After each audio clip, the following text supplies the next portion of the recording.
Hey guys, Mustang here bringing you another Dragon Ball Z Dokkan battle video, and we're going to have a look at the two cards that got awakenings with the release of the physical transforming FRIEZA. They were originally global firsts, then they came out on JP and the cards were very different and very arguably better on JP.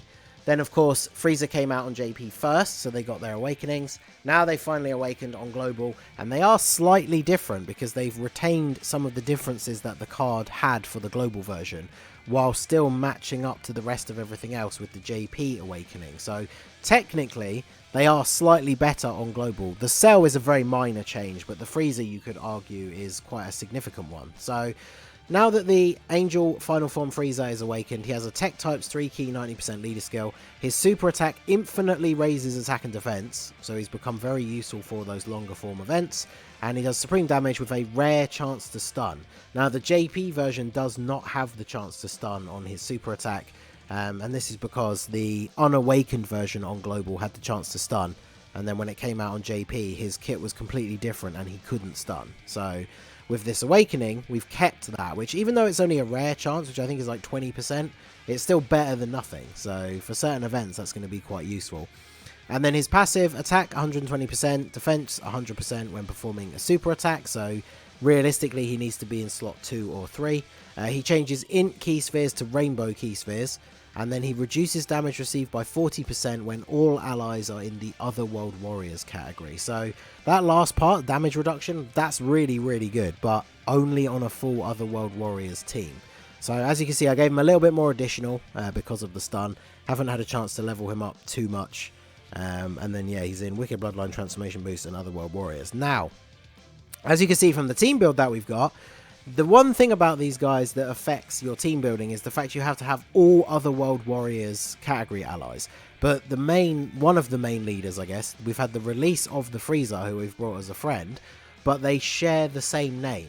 So if you have this FRIEZA and you set him as your leader to run an Otherworld Warriors team, then you can't run this FRIEZA. So we've had to bring this Goku for his Otherworld Warriors leader skill. And then I decided to just bring this Vegeta to put alongside him because I really like this card. And they're going to be our like super type rotation. Because then of course we have the Cell. He has the same type of leader skill for AGL. He also infinitely stacks attack and defense and does supreme damage. He has lowers defense, which is his addition that the JP version doesn't have, but that is kind of irrelevant. So he's technically better on global because of that being something that the JP version doesn't have, but it's not really that important. And then his passive, attack 20%, defense 15% per key sphere obtained. All allies key +2 when he picks up 2 or more rainbow orbs, which is quite interesting.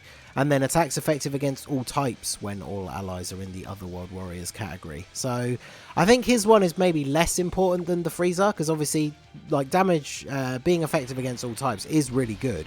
But damage reduction is obviously, when it comes to like the harder events, that is something that I think is definitely going to be a lot more valuable. But we'll see how we get on here. So we've got 2 extreme type support units on the team. 1.7 on his attack, not bad. The super attack animation is pretty good as well. And then yeah, see this FRIEZA, and I bought the free-to-play physical GT Cell as well. Both of them are extreme type support units. Because if you look at the Otherworld Warriors category, just the Otherworld Warriors, without any of the like Resurrected Warriors ones added in, most of the support units are only for extreme types, which is quite interesting. So we're going to float off this Cell here. I'm going to get the Cell and the FRIEZA together. I'm not even really sure just how well they link up together, but that's, I guess, the problem is FRIEZA has very FRIEZA-like links, and Cell has very Cell-like links. But because both of their passives, to have them fully activated, you need to run them on a full Otherworld Warriors team. It means they don't necessarily have the perfect counterpart to link up with. Now, I guess technically, we can float the rotations around a little bit, because we could keep the 2 FRIEZAs together and then have the Cell with the support Cell. And in terms of their links, that would be technically the best way to do it, I guess. But the problem is, when you're going into an event that maybe has a little bit higher of a difficulty level, you don't really want to keep those units on main rotation. Because like, they do not defend very well at all. Like if we look at their defenses now, this is with them both getting the support from each other as well. They're both under 45k defense, which is not particularly great. But in terms of links, like obviously we're getting a pretty decent number of links active with that FRIEZA. And then of course we've got double supports on the rotation. So we're not getting to super attack first, so we're not getting the defensive buff. But we do have the damage reduction because we have the full Otherworld Warriors team. So he is taking double digit damage. And then we get just over 2 million with his attack. Not bad. It'll be interesting to try them out on their own teams. Because one of the things that is really good about the cell is the cell actually has big bad bosses. And obviously one of the things we kind of know now with the link update being a thing. Once you get a unit with big bad bosses to link level 10, that unit suddenly becomes much better. The fact that it's going to be active like all the time. So the cell, I'm definitely interested to see like what we can get out of him when we use him on other teams. So obviously he's going to be missing out on the attacks effective against all types because he's not going to be on a full Otherworld Warriors team. But like I say, compared to the FRIEZA, I think that's maybe less important. It's just obviously a case of with the FRIEZA, if you're going to run him not on a full Otherworld Warriors team, because he's not getting the damage reduction, you really need to be putting him in slot 2 or 3 so that he can super attack and actually get that defense first. Because without getting that damage reduction, putting him in slot 1 would be incredibly dangerous. So, whereas the cell, he's going to be perfectly fine defensively. Obviously, he is a nuking style unit. So you need to be picking up as many orbs as possible if you want him to be hitting decent numbers. But so he links up okay with the FRIEZA. Now the big thing is they have the Otherworld Warriors link, which when these cards first came out, it was back when the Kaioken Goku and Pikkon came out and were global exclusive. There was only that small set of units that had Otherworld Warriors, and it's a 20% attack link, which is pretty good.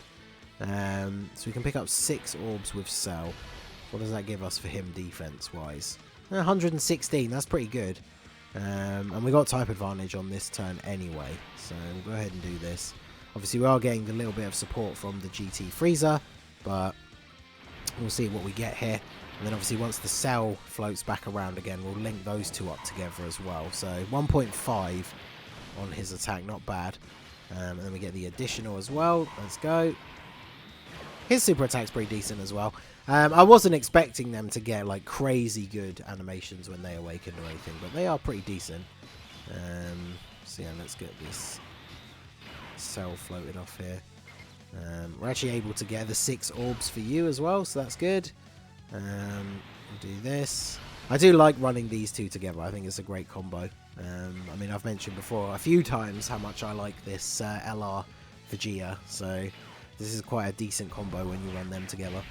And obviously because we've got the friend FRIEZA, we are getting that extra key from the leader skill as well, because the friend FRIEZA is providing 4 key from his leader skill, making it a little bit easier to get these guys to super, because obviously once Goku transforms into Super Saiyan 3, his main key link is over in a flash. But yeah, we haven't had any issue getting the 18 key super for the LR pretty much at all. So yeah, it's an interesting combo. Like, I feel like under the FRIEZA lead, the best form of the team really is the all extreme version. But like I said at the start, I mean, the whole reason is we had to run the Goku so we could actually run the TEQ FRIEZA. So I mean, what you could do, you could obviously just run the the Int Goku as your leader, make a full extreme team, and then just have him as like a 3rd slot floating unit. And then obviously he's not going to contribute much to the rotation, unfortunately, because it's not like he's a support unit coming in the 3rd slot. But so we'll go ahead and do this. We probably need to get some defense up here. Obviously Goku is, despite being one of the earlier fights in the Goku family Infinite Dragon Ball History stage, he is one of the harder hitting enemies. So actually let's go ahead and transform this FRIEZA, why not? Like, his links don't really change or anything, so it's not going to make a huge difference. But since we're only using him as a 3rd slot floater, we're not really taking advantage of his infinite stacking, because we're not getting as many super attacks with him as we possibly could. So we might as well transform and just go all in for the damage. So hopefully with the item active, we don't get decimated this turn. Because obviously this FRIEZA, with the item active, as long as he doesn't get supered, the damage reduction is still allowing him to take double-digit damage. But if he got super attacked in that 1st slot, I think we could maybe have been in trouble. But now he's raised his defense. Obviously this cell raises attack and defense as well. That's the only problem with these kind of infinite stacking units is their attack stats are just going to always go up. So there is no maximum number they can get to. So in the first few turns, their attack stat obviously wasn't looking that crazy. It took a couple of turns and a support unit to get the TEQ FRIEZA to a 2 million attack stat. But it's because they infinitely stack. So in these longer events, you're going to be able to get them up to some pretty crazy numbers. So I think that's a pretty good setup for them. We'll obviously have to take them into one of the longer form events as well. So can't get enough orbs for Goku to get his dodge. So let's just grab those. I definitely misclicked there. I did mean to actually get a super attack with him. I just didn't want to get the big block of orbs in the middle. But there's that dodge. There we go. Obviously, if you get... Is it 3 orbs for the dodge for Goku and then 6 for the effective against all types? I think so. Yeah, because he's got 3 level 5 dodge for being an int unit. But even then, I don't think you're going to see that come in 3 times out of 4. So yeah, it's 3 orbs for the dodge and 6 orbs for the super effective against all types. But we got type advantage in this fight anyway. So... And then, hey, we get the crit. My LR Vegeta has, like, I think it's a level 2 crit silver orb because he is only 55% for me. So, but yeah, let's have a look at these two together. So, because, yeah, you see, even though that GT Cell, who technically is in the other world in that part of GT, he's not one of the units that has that other world warriors link. So, 148. Yeah, see, it's such a good attack link. That puts his attack stat way up by having them together. They show any defensive links? 101, 102. Yeah, so he's getting a little bit of extra defense from Ultimate Life Form, I guess. But we can get, what, 7 orbs this turn? So that's not bad. Because, yeah, being a nuking unit and infinitely stacking, it's kind of like the Super Saiyan Blue, Goku and Vegeta from Resurrection of F. They can build up their numbers pretty decently anyway. So if you ever get to a turn a bit further into the event where you couldn't pick up that many orbs, they're still having a pretty decent base number to go off of. And then obviously if you do get to one of those turns where you can pick up a crazy amount of orbs and it's a lot further into the event, not only is it going to give you a ton of healing if it's the same type orbs, but then yeah, their attack and defense is going to be insanely high. So we'll let these guys finish it off this turn. Let me know what you think of them down below. We'll try them out separately on a non-full Otherworld Warriors team. See how they do in things like Super Battle Road. But yeah, I think they're both very good awakenings. It's going to be interesting trying out the FRIEZA in Extreme TEQ, because I think he could be quite useful there. Even though his stun chance isn't super high, I think he could be very good.